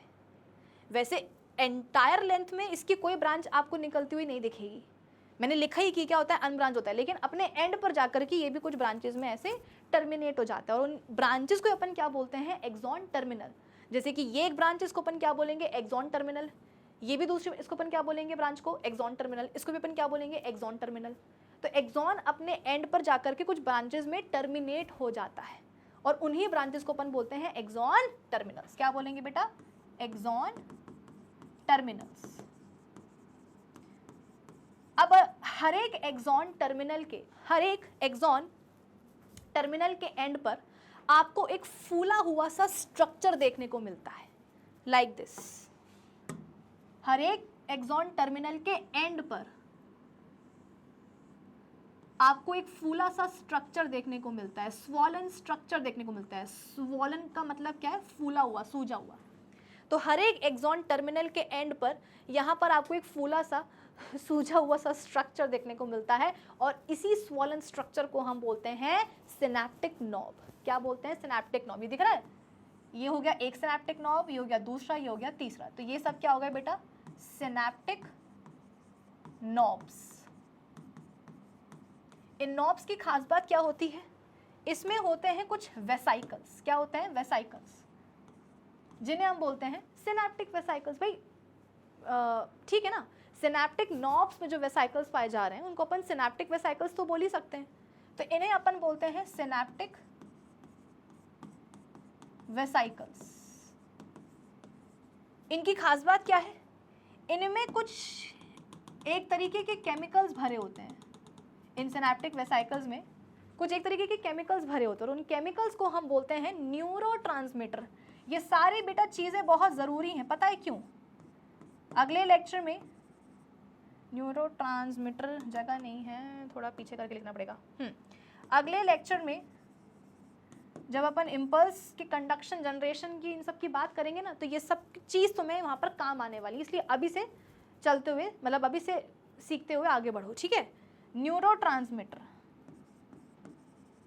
इनमें जो केमिकल्स भरे होते हैं बेटा सिनेप्टिक नॉब्स के वेसाइकल्स में, उनको अपन क्या बोलते हैं? न्यूरोट्रांसमीटर, ठीक है।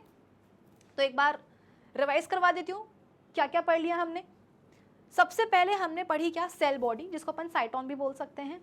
इसमें न्यूक्लियस होगा, साइटोप्लाज्म होगा, ऑर्गेनल्स होंगे, नीसल्स ग्रैन्यूल्स होते हैं मोस्ट इंपॉर्टेंटली, जो कि क्या होते हैं? राइबोसोम्स एंड ईआर के क्लस्टर्स होते हैं।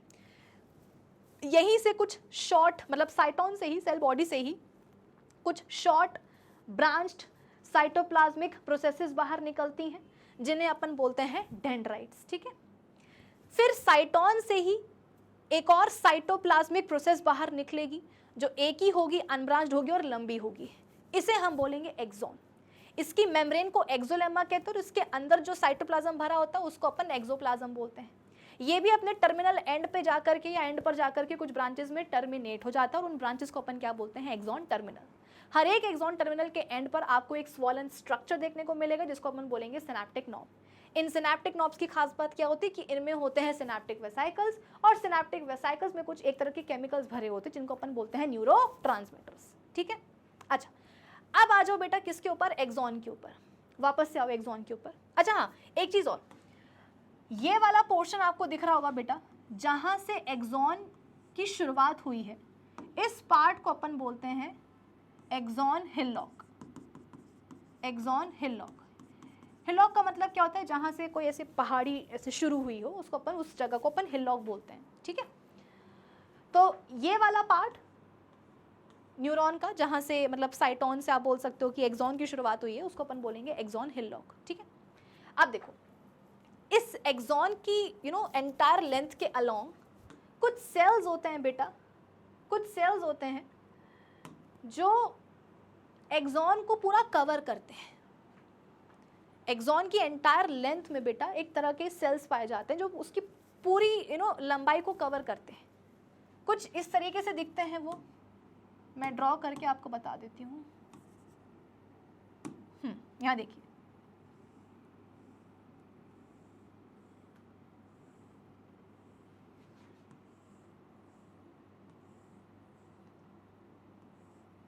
ये कुछ, रुको,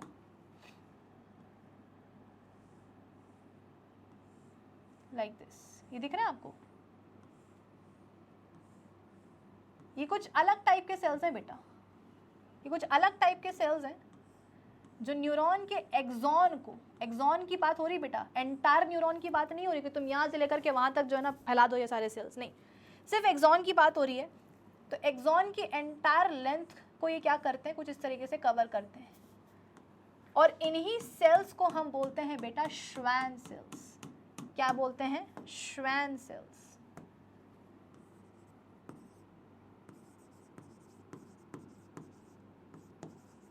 श्वैन सेल्स, नाम याद कर लेना।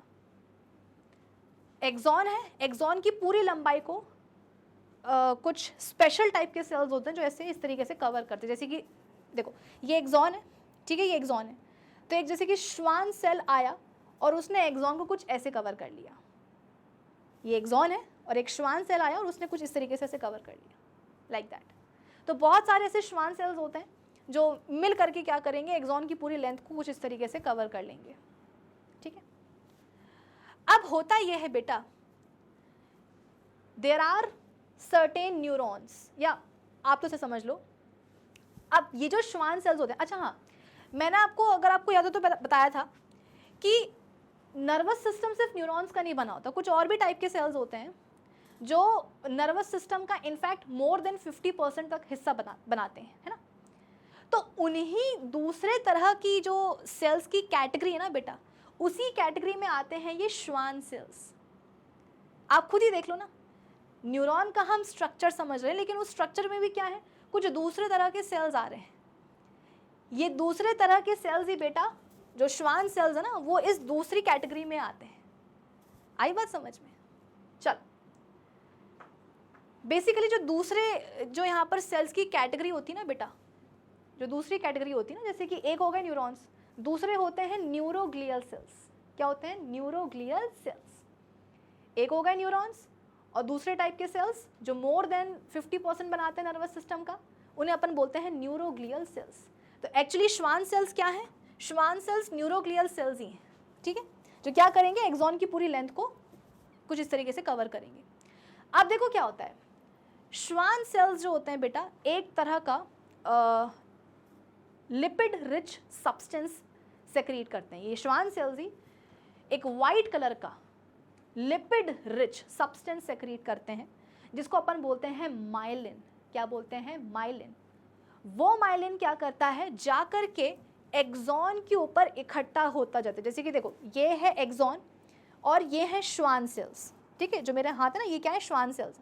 अभी श्वान सेल्स ही क्या करेंगे, एक वाइट कलर का सब्सटेंस सेक्रीट करेंगे, लिपिड रिच सब्सटेंस होता है वो सब्सटेंस को अपन बोलते हैं माइलिन। वो माइलिन क्या करेगा, जाकर के एक्सॉन के ऊपर ही इकट्ठा होता जाएगा। इनफैक्ट उस माइलिन के बेटा कॉन्सेंट्रिक लेयर्स बन जाती है। कॉन्सेंट्रिक का मतलब समझते हो ना, कुछ इस तरीके से, ऐसे कॉमन सेंटर वाले जो सर्कल्स होते हैं उनको अपन कॉन्सेंट्रिक सर्कल्स ही बोलते हैं ना। मतलब मुझे पता है, पर एग्जैक्ट डेफिनेशन मैंने सही बताई कि नहीं वो तुम जानो, है ना, लेकिन हाँ, कॉन्सेंट्रिक सर्कल्स तो यही होते हैं। तो हाँ, मैं क्या बोल रही थी कि जो श्वान सेल्स हैं ये निकालते हैं क्या, श्वान सेल्स निकालते हैं, सेक्रीट करते हैं माइलिन सब्सटेंस, और वही माइलिन सब्सटेंस जाकर के एक्सॉन के ऊपर इकट्ठा होता जाता है। इनफैक्ट उस माइलिन की कॉन्सेंट्रिक लेयर्स बन जाती हैं, उस माइलिन की कॉन्सेंट्रिक लेयर्स बन जाती हैं एक्सॉन के ऊपर, और उन सभी कॉन्सेंट्रिक लेयर्स को ऑफ माइलिन मिला करके हम क्या बोल देते हैं, माइलिन शीथ। क्या बोलते हैं? Myelin sheath. जैसे कि देखो, मैं आपको थोड़ा सा इसका टॉप व्यू दिखाती हूँ, है ना, मतलब अभी आप ये समझ लो कि जैसे कि ये एक्सॉन है, ठीक है, ये एक्सॉन है, तो मैं आपको इसका टॉप व्यू दिखाती हूँ, ऊपर से एक्सॉन कैसा दिखेगा वो समझाती हूँ, ठीक है। देखो, ये हो गया आपका एक्सॉन, ये हो गया आपका एक्सॉन, दिख रहा होगा, ठीक है। इसको कवर करने वाले ये हो गए श्वान सेल्स, इसको कवर करने वाले ये हो गए श्वान सेल्स, ठीक है। ऐसे ऊपर से आपको देखने में ऐसे ही दिखेगा। यही श्वान सेल्स क्या करेंगे, माइलिन, वाइट कलर का लिपिड रिच सब्सटेंस होता है माइलिन, वो सेक्रीट करेंगे, और वो माइलिन क्या करेगा, एक्सॉन के ऊपर जाकर के इकट्ठा होता जाएगा। बल्कि हम ये बोल सकते हैं कि माइलिन की कॉन्सेंट्रिक लेयर्स बनती जाएंगी एक्सॉन के अराउंड। ये देखो, ये एक्सॉन के अराउंड माइलिन इकट्ठा होता जाएगा और उसकी कॉन्सेंट्रिक लेयर्स बन जाएंगी। तो माइलिन की उन्हीं कॉन्सेंट्रिक लेयर्स को मिला करके हम क्या बोल देते हैं, इन सारी लेयर्स को मिला करके हम क्या बोल देते हैं बेटा, माइलिन शीथ। माइलिन शीथ, समझे? तो आ जाओ, अपन यहां भी क्या करते हैं, एक माइलिन शीथ बना ही देते हैं, लाइक दिस। ये माइलिन शीथ, श्वान सेल्स जो हैं माइलिन सब्सटेंस रिलीज सेक्रीट करते जा रहे हैं, वो सब्सटेंस जाकर के एक्सॉन के ऊपर इकट्ठा होता जा रहा है, कॉन्सेंट्रिक लेयर्स बनती जा रही हैं, और उन्हीं कॉन्सेंट्रिक लेयर्स को मिला करके अपन क्या बोल देते हैं, माइलिन शीथ, ठीक है। तो ये मैंने जो सफ़ेद सफ़ेद बनाई है ओवर दी एक्सॉन, ये क्या है बेटा, myelin sheath. This is myelin sheath, ठीक है। अब आप बोलोगे कि मैम जो आपने श्वान सेल्स बनाए थे वो तो एकदम कंटिन्यूएशन में बनाए थे, है ना, बिल्कुल देखो ना, कोई गैप नहीं था श्वान सेल्स के बीच में। लेकिन ये जो आपने माइलिन शीथ बनाई है ये कंटिन्यूअस नहीं है, ये बीच बीच में कहीं कहीं टूटी सी हुई है। तो आपने जानबूझ के ऐसा बनाया है या डिज़ाइन बना दिया? बेटा डिज़ाइन नहीं बनाई है, जानबूझ के मैंने माइलिन शीथ ऐसी बनाई है, क्योंकि लिटरली माइलिन शीथ बेटा ऐसी होती है, वो इतनी कंटिन्यूस नहीं होती। जैसे कि श्वान सेल्स आपको यहाँ पर कंटिन्यूस दिख रहे हैं, माइलिन शीथ कंटिन्यूस नहीं होती, वो बीच बीच में कहीं कहीं एक्सॉन में नहीं भी होती है। तो एक्सॉन में वो वाले रीजन्स जहाँ पर माइलिन शीथ नहीं होती है, उन रीजन्स को अपन बोलते हैं नोड्स ऑफ रैनवीयर। क्या बोलते हैं बेटा? नोड्स ऑफ रणवीर नहीं, रणबीर नहीं, बाहर निकलो, ऊपर आओ, रणवीर और रणबीर से, इनको हम बोलते हैं नोड्स ऑफ रैनवीयर। ठीक है, तो नोड्स ऑफ रैनवीयर क्या होते हैं? एक्सॉन के ऊपर वो वाले रीजन्स जहां पर माइलिन शीथ ना हो। जैसे कि ये एक नोड ऑफ रैनवीयर है, एक ये है, एक ये है, एक ये। ठीक है, तो श्वान सेल्स की कंटिन्यूस आपको लेयर दिखेगी over the axon, but myelin sheath continuous नहीं होती, वो बीच बीच में कहीं कहीं नहीं भी होती, और जहां जहां नहीं होगी उस रीजन को अपन क्या बोलेंगे? Nodes of Ranvier. ठीक है, चल, सो दैट्स ऑल बेटा, यही है एक टिपिकल न्यूरॉन का स्ट्रक्चर। 9th में आप लोगों ने अगर मुझसे पढ़ा होगा तो ये सब कुछ मैंने आपको 9th में पढ़ा दिया था। 9th में जो बच्चे कहीं और से पढ़ के आए हैं, इतना नहीं पढ़ा था, उनको मैंने आज पढ़ा दिया 10th में आके। तो देखो पढ़ना तो है ही, ठीक है, पढ़ना तो है ही। दैट्स ऑल बेटा, आ जाओ एक फटाफट से अपन रीडिंग लगा लेते हैं। Neuron is a structural and functional unit of nervous system. It has a special structure to receive, conduct and transmit impulses, है ना। न्यूरॉन के पास स्पेशल स्ट्रक्चर होते हैं इम्पल्स को रिसीव करने के लिए, कंडक्ट करवाने के लिए, ट्रांसमिट करवाने के लिए, but it varies greatly in size and shape. Neurons are in fact the longest cells of the human body. आपने देखा कि शेप कितना अलग होता है न्यूरॉन का। इनफैक्ट ये हमारे बॉडी के लॉन्गेस्ट सेल्स होते हैं। 3 प्रोमिनेंट पार्ट्स होते हैं न्यूरॉन के, cell body, dendrites and axon. ये देखो एक प्रॉपर आपको दिख रहा होगा न्यूरॉन का स्ट्रक्चर, है ना। ये सेल बॉडी दिख रही होगी, ये न्यूक्लियस दिख रहा होगा, ये डेंड्राइट्स दिख रहे होंगे, ये एक्सॉन दिख रही होगी। ठीक है, ये देखो ये एक्सॉन हिलॉक है जहाँ से एक्सॉन शुरू हुआ है, ये माइलिन शीथ दिख रही है, ये नोड्स ऑफ रैनवीयर दिख रहे हैं, ये एक्सॉन टर्मिनल्स दिख रहे हैं, ये सिनेप्टिक नॉब्स दिख रहे होंगे आपको, स्वॉलन स्ट्रक्चर्स। ठीक है, cell body, the cell body of a neuron is also called cyton या सोमा। भर भर के इसमें साइटोप्लाज्म होता है और लार्ज स्फेरिकल न्यूक्लियस होता है। न्यूरोफाइब्रिल्स होते हैं जो स्ट्रक्चर एक सपोर्ट प्रोवाइड करते हैं, उसके अलावा नीसल्स ग्रैन्यूल्स होते हैं। नीसल्स ग्रैन्यूल्स बेटा कैरेक्टरिस्टिक होते हैं नर्व सेल्स के, इसलिए मैंने कहा था याद रख लेना। सेंट्रियोल्स हालांकि यहाँ पर एब्सेंट होते हैं। Cell body is concern with metabolic maintenance and growth. It also receives stimuli and dendrites and transmits them to axon. Impulse के बारे में अपन अगले लेक्चर में बात करेंगे, वहाँ पर आपको और क्लियरली समझ में आएगा। डेंड्राइट्स क्या होते हैं बेटा? शॉर्ट ब्रांच्ड साइटोप्लाज्मिक प्रोसेसेस होती हैं from the cell body of a neuron. Dendrites are the part of the neuron जहाँ से इम्पल्स को रिसीव किया जाता है और फिर सेल बॉडी में वो ट्रैवल करती है। डेंड्राइट्स में नीसल्स ग्रैन्यूल्स और न्यूरोफिब्रिल्स होते हैं। ठीक है, then axon, it is a single very long cylindrical protoplasmic process of uniform diameter arising from the cell body. Cell body से ही निकलता है, सिंगल होता है, लॉन्ग होता है। ओके, फिर अपने एंड पे जाकर के ब्रांच्ड हो जाता है। उन ब्रांचेस को अपन क्या बोलते हैं? Axon terminals. एक्सॉन टर्मिनल्स के एंड पर क्या होते हैं? Synaptic knobs. Axon is covered by 1 or 2 sheaths. Sheathed axon is termed nerve fibre. अब इसका क्या मतलब है? देखो एक्सॉन के ऊपर बेटा श्वैन सेल्स की कवरिंग तो होती ही होती है। आप चाहे कोई भी न्यूरॉन उठा लो, उसके एक्सॉन के ऊपर श्वैन सेल्स की जो एक कवरिंग है वो तो होगी होगी।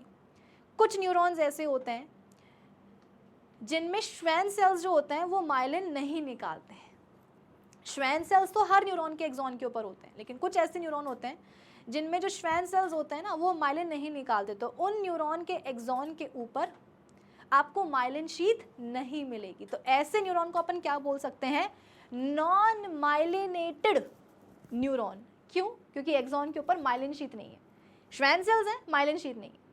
वहीं कुछ न्यूरॉन्स ऐसे भी होते हैं जिनमें श्वैन सेल्स निकालते हैं माइलिन, तो उनके ऊपर आपको एक्सॉन के ऊपर माइलिन शीथ मिलेगी। तो ऐसे न्यूरॉन को अपन क्या बोलेंगे? Myelinated neuron. ठीक है, तो यहाँ पर ये बोला जा रहा है कि 1 या 2 कवरिंग हो सकती हैं एक्सॉन के ऊपर। एक कवरिंग तो होगी होगी श्वैन सेल्स की, अगर माइलिन शीथ है तो वो दूसरी कवरिंग हो जाएगी। जो शीथ्ड एक्सॉन होते हैं उसको अपन क्या बोलते हैं, नर्व फाइबर बोलते हैं। The cell membrane of the axon को अपन क्या बोलेंगे, एक्सोलेमा, और उसके साइटोप्लाज्म को अपन क्या बोलेंगे, एक्सोप्लाज्म। नीसस ग्रैन्यूल्स नहीं होते हैं। डेंड्राइट्स में नीसस ग्रैन्यूल्स एंड न्यूरोफिब्रिल्स दोनों होते हैं। एक्सॉन में, साइटोप्लाज्म में न्यूरोफिब्रिल्स होंगे लेकिन नीसस ग्रैन्यूल्स नहीं होंगे। Single sheath present over the axon is made up of Schwann cells, है ना। जो सिंगल जो शीथ होती है एक्सॉन के ऊपर वो बनी होती है श्वैन सेल्स की, उसको अपन क्या बोलते हैं, न्यूरिलेमा। अगर याद रख सको तो रख लेना। एक्सॉन में have additional insulating and protective sheath of myelin around it. It is present between neurilemma and axon. Nerve fibres यानी कि वही एक्सॉन्स, मतलब न्यूरॉन के जो एक्सॉन होते हैं बेटा उसको अपन नर्व फाइबर भी बोलते हैं। Having myelin sheath are termed as myelinated nerve fiber and those जिनके पास शीथ नहीं है myelin sheath उनको अपन क्या बोलेंगे, non myelinated nerve fiber। myelinated nerve fibers impulses को ज़्यादा efficiently जो है कंडक्ट करते हैं, और जिनमें नहीं होते हैं बेटा myelin sheath उनमें थोड़ी सी दिक्कत आ जाती है। ठीक है, चल ओके नेक्स्ट। अब न्यूरॉन्स के कुछ स्पेशल वो देख लो बेटा फीचर्स। सबसे पहली बात तो ये डिवाइड नहीं करते। आपने देखा होगा ना, लोग बोलते हैं कि अक्सर ब्रेन डेड, मतलब कई बार जो है लोग ब्रेन डेड हो जाते हैं। आप बोलोगे कि मैम हार्ट रिवाइव कर सकते हैं, लंग्स को भी बचा सकते हैं, ब्रेन की क्या दिक्कत है? क्योंकि बेटा ब्रेन में होते हैं न्यूरॉन्स और ये डिवाइड नहीं हो सकते, यानी कि एक बार जो न्यूरॉन्स डैमेज हुए वो परमानेंट डैमेज होते हैं, वो उनकी जगह पे फिर कुछ हो नहीं सकता। ठीक है। From shortly after birth neurons do not develop, मतलब वो दोबारा नहीं आते हैं, जितने हैं बचपने से उतने ही रहेंगे। ये रिपेयर भी नहीं होते हैं अगर डैमेज हो जाएं तो। They use only glucose as a respiratory substrate, respiratory substrate के नाम पर सिर्फ ग्लूकोज का इस्तेमाल करते हैं, nothing else. They die if deprived of oxygen for over 5 minutes, कि अगर 5 मिनट से ज़्यादा न्यूरॉन्स को ऑक्सीजन नहीं मिली तो ये वहीं के वहीं मर जाएंगे। अब कई बार बोर्ड एग्जाम में बेटा डेंड्राइट्स और एक्सॉन के बीच में ना डिफरेंसेस पूछे गए हैं, तो जरा वो भी देख ही लो। डेंड्राइट्स छोटे होते हैं, टेपरिंग प्रोसेसेस होती हैं। एक्सॉन लंबा है, यूनिफॉर्म प्रोसेस वाला है। टेपरिंग का मतलब समझते हो ना, कि एंड में जाकर के जो है ऐसा पतला पतला हो जाना। एक्सॉन में ऐसा नहीं होता है। एक्सॉन का जो पूरी जो लंबाई है एकदम यूनिफॉर्म डायमीटर वाली होती है। Number of dendrites arise directly from receiving the surface of the cell body. A single axon जो है आप बोल सकते हो कि डिस्चार्जिंग एंड जो होता है सेल बॉडी का वहाँ से निकलता है। And stepper and do not have knobs at the tips of the branches. लेकिन हाँ, एक्सॉन के आपको पता है कि एक्सॉन टर्मिनल्स पे क्या होते हैं, सिनेप्टिक नॉब्स होते हैं। नीसस ग्रैन्यूल्स न्यूरोफिब्रिल्स दोनों ही होते हैं डेंड्राइट्स के पास। एक्सॉन में सिर्फ न्यूरोफिब्रिल्स होते हैं, नीसस ग्रैन्यूल्स नहीं होते हैं। They acquire sensation and send impulses to cell body. Dendrites क्या करते हैं, जो इम्पल्सेस है उनको लेकर के, स्टिमुलस को लेकर के कहाँ बेचते हैं, सेल बॉडी में। एक्सॉन क्या करते हैं, एक्सॉन मतलब डेंड्राइट्स इम्पल्सेस को सेल बॉडी के पास लेके आते हैं। एक्सॉन क्या करता है, इम्पल्सेस को सेल बॉडी से दूर लेकर के जाता है। ठीक है, चल सो दैट्स ऑल। आज के लेक्चर के लिए बस इतना ही। आज अपन ने इंट्रोडक्शन देख लिया चैप्टर का, उसके अलावा जो फर्स्ट टॉपिक है सेल्स ऑफ नर्वस सिस्टम वो भी हमने कवर कर लिया। अब हम मिलेंगे अपने अगले लेक्चर में, और अगले लेक्चर में हम क्या करेंगे, वही इम्पल्स के बारे में बात करेंगे, उसके कंडक्शन की, जनरेशन की और ट्रांसमिशन की बात करेंगे। तो मिलते हैं अपने अगले लेक्चर में, तब तक के लिए keep learning with definite success Pathshala. Bye bye, have a great day.